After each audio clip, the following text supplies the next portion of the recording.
Welcome to this episode of Dr. Kamini Rao's Masterclass. Yeah, the shoe's on the other foot. Many things that the society needs, and first of all, right up, I would like to thank you and congratulate you on your life's journey.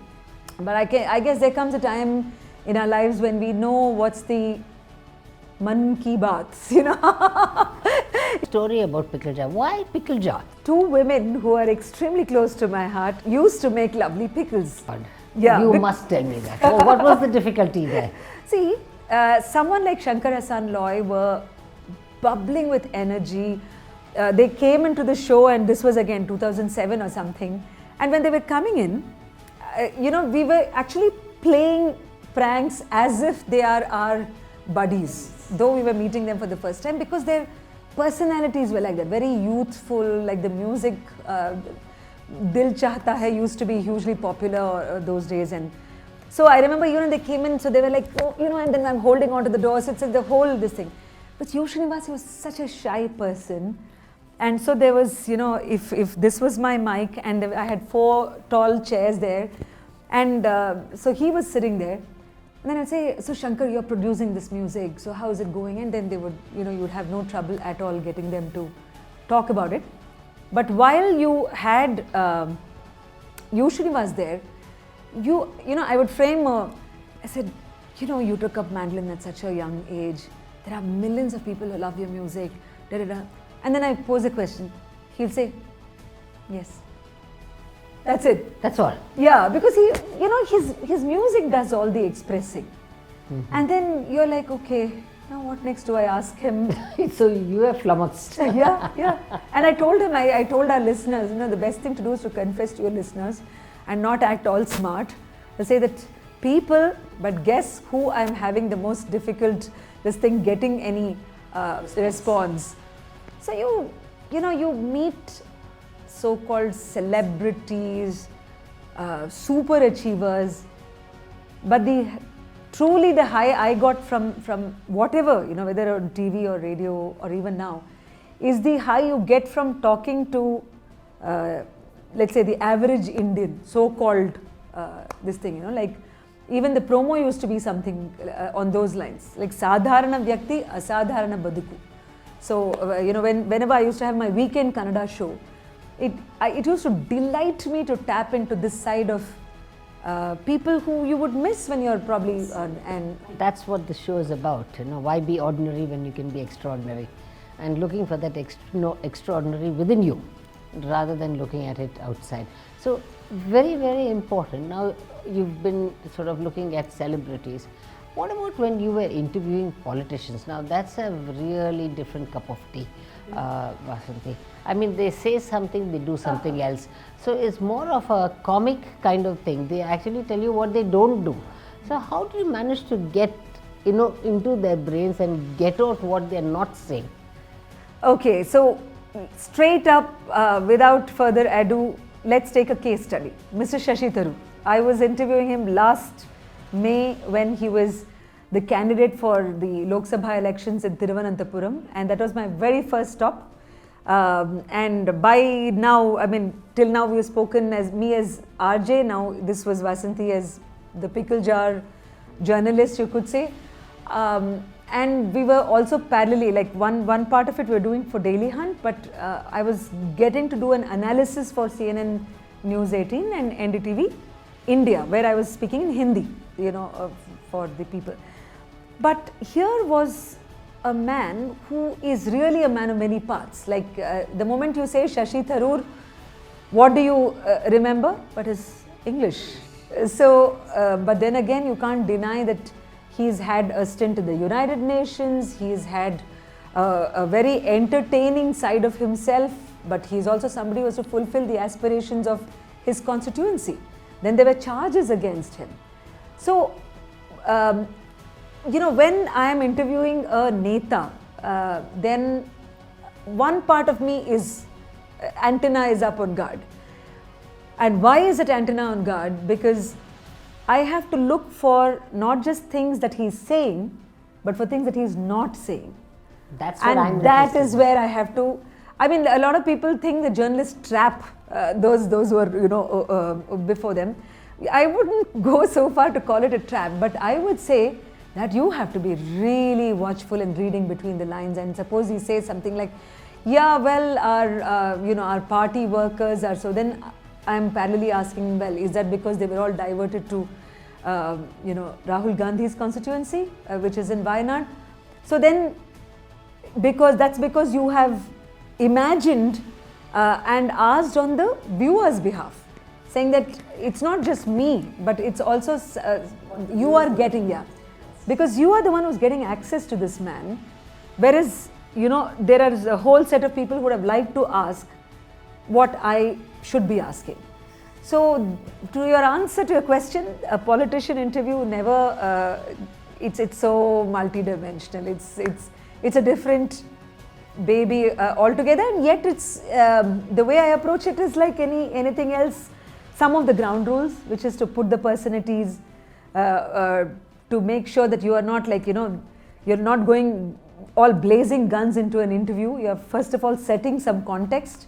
It's not like my interest is not in crucifying my guest, but it's in the world knowing something that it didn't know until now. And that's your starting point. Yeah, but Vasanthi, sometimes, you are trying to get to, a preconceived notion that I want to get this out of him. And you try very hard and you don't get it. So what do? What are your tricks? My trick is to not have much of an agenda. And I'll tell you, it's a very good question. When we set out on the same journey, it was a self-driven car. Just two of us, me and my colleague Chinmay Bhave. He was doing the filming. He has been in journalism plus in visual design. So he's the best guy who we could travel as a very complete team. Like I was reporting, anchoring, then he was also editing. So we had to get these stories out quickly. We didn't have the luxury of every time sending it to an elaborate studio for this thing. So we had to be journalists on the go. So when we actually, the trick was that I will first of all not go with an agenda. So I went so far to mention it as well, saying that we love to go with an agenda-free journalism. The reason is, when you have something in your mind saying that this is my desired outcome, you will subconsciously try to look at everything through that same lens. Again, that element of surprise goes, which is very precious to me. I would love the story to surprise me. I would love the story to bring up things which even I don't imagine me as a great creature who knows so much about every angle. And here in this case, we were going into parts of our own country, and it was such a precious experience that you're getting to see India up close, personal, alive during the time when it was one of the world's biggest elections happening. And so the whole agenda was to not have an agenda. Like, to give you an example, we were passing Kanyakumari. When we had just crossed the check post. And then there was this whole, there's this very beautiful, to be something called Padmanabhapuram Palace, which is the palace of the Kerala Travancore royals, the Kerala Thiruvananthapuram temple. But imagine this was in Tamil Nadu, and only then I got to know, none of my homework or research had covered this area, that there is a 6 square kilometer area within Tamil Nadu that actually is Kerala. Oh, okay. Okay. And so, is it shown on the map? See, it's shown on the map as it's as part of Tamil Nadu, but the jurisdiction is Kerala, because that was the agreement between the royal family and this thing, saying that, and because that was the palace before they actually moved to Thiruvananthapuram. And that was not even on a charted map. We were just this thing, and we stopped there for coffee and said, உங்களுக்கு தெரியுமா இங்க பத்மநாபபுரம் இருக்கு, and then we are like, oh, so that's why we should be going. Now let's say if I plotted it too much, or if I had said today I shall go into this and interview this person, then either I have to sacrifice this or I would have had to miss out. So these elements that sort of came up on the journey happened because I feel each of us should have that humility, or at least journalists, to say that, listen, I don't know the full story. I have some background, which is what gives me the right to go as your reporter. But once I'm there on the field, I'm asking people something very simple, which is, what do you want? Or what do you lack? You know? So these things were building that whole narrative. So it's a good part of being on social media is that people on Facebook or Twitter who are following my journey say, okay, today where has Vasanthi gone today? Oh, okay. And somebody would alert me and say, oh, you are going this thing. So my cousin's friend stays in Thoothukudi. Can I connect you? Great. So I have landed up staying in places where neither am I related nor am I connected, you know. But then that's how you make friends. Yeah. Isn't it? Yeah. No, but another interesting question, Vasanthi. Being very adaptable to the surroundings and to be able to make friends is also a very good, what do you say, an ability that not many people will have. An ability to sort of hondanke iradu athara, and people also will feel nice about it and welcoming. And there are many times I found one fine day, the RJ job taught you something, and then your journalism also taught you something, and then of course you did moderations, and then you did the festivals, and then of course you came into Pickle Jar. But apart from Pickle Jar, you also do a lot of freelancing. Yes. All right, you pick up your bag and then go, and this is your me too time. Now, how many people at your age will suddenly quit a good job and then say, now I need to do something for myself or my son or my family, and I don't know what the money I'm going to get at the end of the month, but at the same time I don't have a boss who's going to tell me, do this, why is this work not done, or why is that work not done. Yeah. But at the same time, the flip side is that I don't get any money into the pocket at the end of the month. So how did you balance these two, and why did you do it? The Me Too time is extremely important for women, and my viewers should know what made that change in you. Yeah, so spot on in your observations, and as much as people should be geared in a way towards the uncertainties, and that's really not for the faint-hearted. I've personally had downsides to this whole thing because my partner, my husband, is in fact an entrepreneur himself. So it's not something that there is some kind of a constant, because especially in it can be very risky in that there are so many ups and downs, and the ups in your career or the downs in your career therefore can coincide with that happening. So I feel if I had to have a lesson from there is that people should also be aware and be factoring in that side. The saying that okay, if I have quit something so that I should have this me time or time with my child, at the same time explore my own potential as a woman, as a citizen. But nowadays I feel there are, I'm saying even in the past 2-3 years, there are a lot more of lessons or help to make people be self-sufficient far more quicker.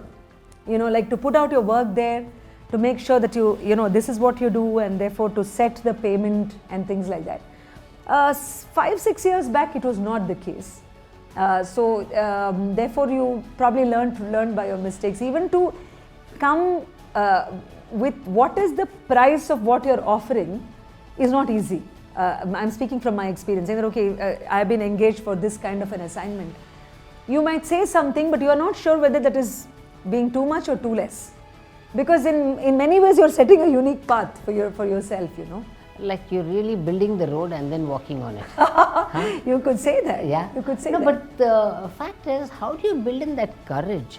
And there must have been so much of that courage is apprehension, and say, what will I do? At the end of the month, you see that you have not done enough. And of course, obviously, you would have had butterflies in the tummy. I mean, how did you cope with this? Because these are some of the things that people must learn. A lot of us kind of, when we are city bred people, we tend to have so many things as part of the thing. Of course, with the lockdown, all the socializing has got cut. The movies and the restaurants, so probably you're slightly better off. But I'm saying, what does it take to maintain ourselves as a family or as an individual is actually far lesser than what we think. And if you have a basic sustenance amount for yourself and say that, okay, this much I can manage with. Now above this, if it comes, it's a bonus. Now if this doesn't come, what's my plan B? Maybe I'll have to do without this and this. And in that, you also make a certain, if you have a child or if you have your EMIs, for example, you have to put those tick boxes and say, this is non-negotiable, this child fees is non-negotiable. Once you put the chart for yourself, I would not say a lot of planning. The first, let's say that the paradigm or the framework, to be precise, the moment you set that for yourself, saying that, okay, this much is good enough, then you probably take up some work which is going to come up with the bare minimum of that one. And then you do your passion projects, what I call this thing, like, to give you an example, I have been associated with two very beautiful initiatives in India. One is a rural media platform. I love traveling into villages, it's very close to my heart. And so this is an initiative which was happening in Uttar Pradesh, where there were rural journalists trying to build a media platform where you're not always looking at a so-called page 3 setup or things only from a city point of view, but actually what's happening on the ground in agriculture or anything. So that was called Gaon Connection. The second was a tribal radio network in Madhya Pradesh. So when, and both of them happened to be people who I've known through my career, they were like, can you help us train rural journalists or really put out communication to this thing? That is something which really excites me, saying that, what is the point in converting the converted or preaching to a choir? Instead, you are reaching out to people who have incredible stories to say, but probably who could do with some little bit of help. Help not because they can say stories of their own with great talent, but probably to put out to a media, to put out to an outer world, which has been English speaking or understanding. So you're trying to be that bridge. So these kind of projects where I am not thinking, oh, but this is going to pay me or not, or whether I am choosing to do it pro bono, those choices, you are then a master of your own choice. And why? Because you have done something else to compensate or which will cross-subsidize your passion projects. So to be able to do things that you love, you probably have to do things that only pay. See, in the present youth today are all in a hurry and they want everything to be done yesterday. They've started today and they want results yesterday.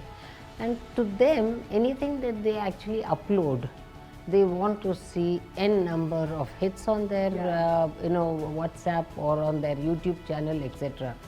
What advice can you give these youngsters? Because all of them want to make it big, and I think there's nothing wrong in that.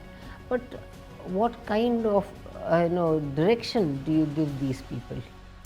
Okay, I agree with you that it is a generation that can be very much swayed by the likes and this thing, and that is a kind of a commentary of the times that we live in, Dr. Kamini, that we are so much a validation seeking society.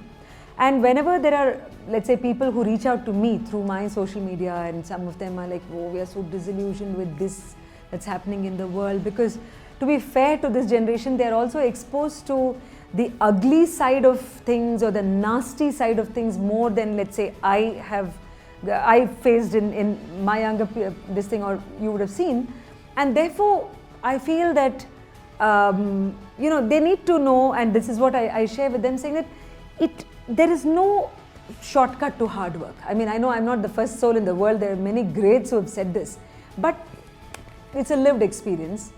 And if they can detach themselves from, let's say, their work and the praise. So there is actually a slight two factors here, saying that, listen, you have to put out your work with all that it takes. There is no compromise on that, and you cannot have an eye already on this thing. Unfortunately, no matter which segment or sector you take in, when you're constructing, if you're, let's say, involved in a media world, then when you're working on a television serial or a program or a news thing, you're already thinking, will the audience going to like it? Baba, you put out, then you figure out, whether the audience likes it, or whether you have given the audience something so new that you don't know whether they like it or not. let's say the fallout of that is that there is rarely anything new that's coming out. Why? Because everybody is, oh, this success, this formula has worked, therefore I shall also rush into this. YouTube vlogs, stories, whether short films.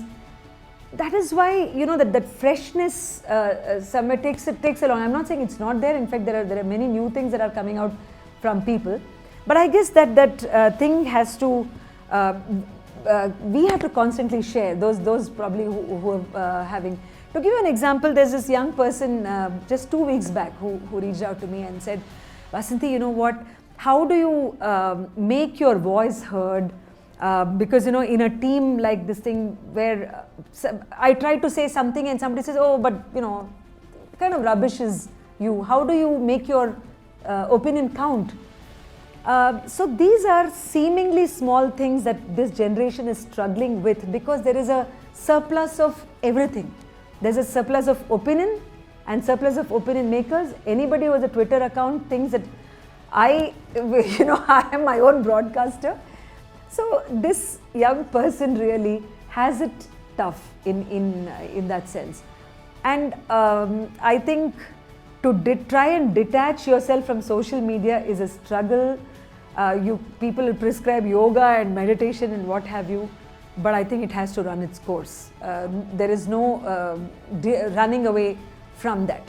My only thing which I keep telling is that, listen guys, can you have more and more role models for yourself? Because you are fashioning your life, your outlook, your success. Like I say, I probably see the Kardashians or something and say, okay, I will want this kind of millions of views. They are there for a reason, you are probably struggling for a reason. But to make constantly the distinction between illusion and reality is something which I think all of us have to keep sharing with our young people. And of course, that's really good because nothing ventured, nothing won. Yeah. And don't actually fear failure because that's not final. Yeah. And just as success gives you enough of experience, failures also give you experience. And let me add to that because this is so important. What you are sharing is that even on my Facebook post, which you can just say, oh, after all, it is a social media post. It's not my, let's say, report or something like that. But I take that role very seriously of speaking about things which did not go well. And I followed it with my own son. You know, when I would go into, let's say, rural India, I've done a report. I've come back and I would usually tell him because he is growing up in a city. He has no idea about the realities or the struggles of many this thing because we in the middle class managed to give certain comforts to our children. But I would constantly speak about things which were so difficult for people to negotiate in this thing. So even, you know, a few months back he was saying, he said, Amma, I actually like the fact that amongst my classmates of this thing, I have a more wholesome outlook of, things that are wrong with this country. You probably imagine everything is pretty hunky-dory, and invariably, Dr. Kamini, as you know better than anybody else, we have 1 or maximum 2 children. And so they are not exposed to the difficulty side or even the failure side because the new parenting demands that you have to motivate your kids. Please leave them alone to figure out life. Allow them to fall. You don't put them on a bus from probably here to Jayanagar. Now, what are you talking about this thing, you know? I remember I was in 3rd standard when my father was in Punjab. I was, around 8 years old, let's say. And I got put on a train between Bathinda and Madras where my grandmother used to be. You know, so that prepared me as a solo traveler or now a fancy fashionable term, women traveling solo. But the seed or the foundation has happened at a much earlier stage when your parents have not been afraid to let go of you. And I feel that that's what we should do more and more with young people, saying that go out, do your mistakes. Of course, we have to be around so that those mistakes are not so costly or drastic. But you don't allow people to go out of their cushions and comfort zone. That's the problem we are having in India now. If we correct our attitude, That's one thing. And the final lesson I always say is that, listen, talent is important, but definitely not more than attitude. If I'm looking for people for Pickle Jar, I look for people with the right attitude to collaborate with. Whether you are mediocre also is okay, as long as you're keen to learn. But if you are like, you think I'm cat's whiskers and I have a chip on my shoulder, thank you, it was nice knowing you. It's attitude more than aptitude. And Vasanthi, from here where? You've done so much, you've come here and you've done all the kind of things. A wife, a mother, an entrepreneur, business tycoon. Tycoon is a nice big word. Me too kind of thing, and whatnot, and not actually fearing to failed many times, whether it's in the education, but still made a success of it. You've given so much of knowledge to the youth, either as a radio jockey or as an anchor, or in-depth the thing of the elections, etc. I think you've done it all. Now what next? To take one of the phrases that you used to introduce me, I'm at the moment, you could say, a struggling businesswoman, in that I really need to figure out what are the things that make it sustainable. I mean, it's all fantastic when we go out, do our stories, to have our stories loved, to say, okay, Vasanthi, Pickle Jar was really like a nice thing of pickles, you gave us such, experiences. However, to make sure that in the long run, it's not just a one-off, but something, consistency is what I need to build. And I have just now started doing podcasts, Dr. Kamini, and it's a new upcoming field, and a lot of people used to say, don't you want to return to radio? Well, I don't know, because I do so many other things now that I cannot physically go to a radio station to do shows. But what probably the way I've evolved is that to do podcasts which are downloadable audio shows. So, you can really install that as an app and this thing. So, one is, I would really think that the stories that via voice only that I'm planning to say, I hope that gets as much love. That listeners think that, okay, Vasanthi is telling a story now, only voice, then that actually is a sustainable business as well. Like, it needs to be something which you come back to me and I do not disappoint you. That is my future plan, to continue to say stories of the world around us via, video, text and voice is something which interests me a lot. My music and dance off late, like trying to move a little bit and learn new skills. But I must ask one thing, Vasanthi. Give a nice motivating song, old Hindi song, to the viewers and motivate them. Okay, since you said motivating a song, even if you are somebody who was not even born when this song was made, it's a Raj Kapoor movie, but such beautiful music, and the lyrics as well, when I probably sing this for you on Dr. Kamini's request.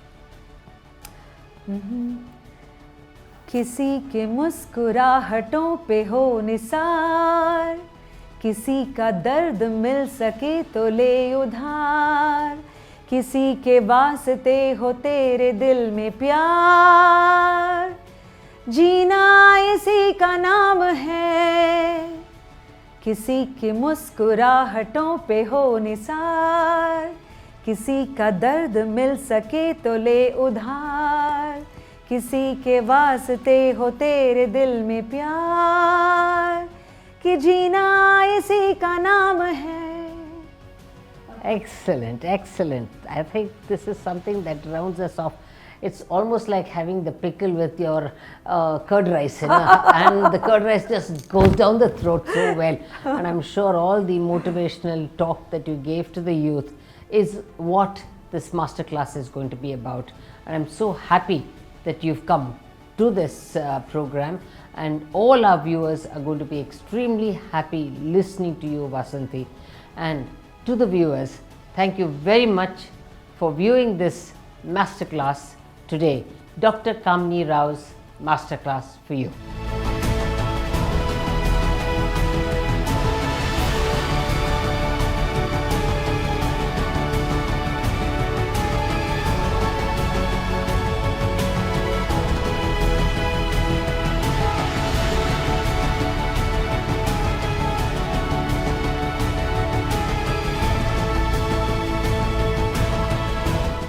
I am Gopal Hosur, a retired police officer now into a much more active life. I am here to be a part of Dr. Kamini Rao's masterclass. It's a great pleasure to be here.